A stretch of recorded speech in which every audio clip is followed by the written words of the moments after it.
What are 3 things that I need to know about before moving my aging parent in my home with me? If you're new here, I'm Kelly. I'm a dementia nurse navigator, and I help families navigate the dementia process. So, first of all, I'm in no way saying that you should not move your loved one in your home. There are a lot of setups where this works really well. I'm a huge advocate for home care. However, it doesn't work for every family, and here are the top 3 things that you need to know about and be aware of before you move your loved one in your home. First of all, this will impact your family dynamic greatly. I don't care if you are an empty nester, you have kids out of the home, it can impact your ability to see your children, see your grandchildren, to have a relationship with your spouse. It will impact every person in your household dynamic and in your family because it's so much more usually just moving them in with you. If you're at the point where they need to live with you, they also need a lot of care. They need a lot of oversight and they need a lot of support. So this can impact your scheduling, your flexibility, all of those things in a significant way.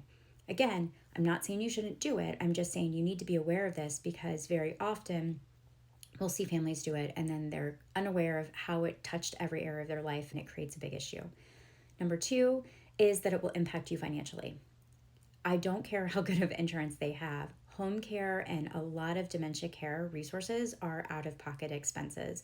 So if your loved one doesn't have a nest egg, doesn't have long-term care insurance, who's going to be left to be footing the bill?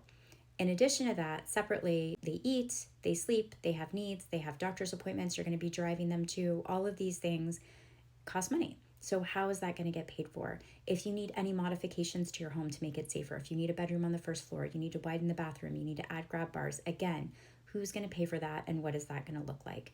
So, these are just things that you need to consider. And then finally, you need to consider what happens if it doesn't work out. You need a safety net. You need to know if we do this, it impacts our family too much, or they're too sick, they need too much care that I cannot afford what they need or I cannot give it to them. What is the next plan?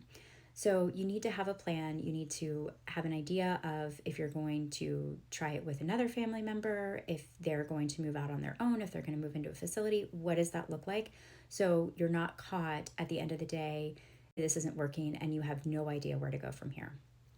So again, understand it's going to impact your family dynamics from your marriage to your children, everything. 2, it will impact you financially. 3, that you need to have a plan if something goes wrong, if it doesn't work out, so that you can have a smooth transition of care afterwards.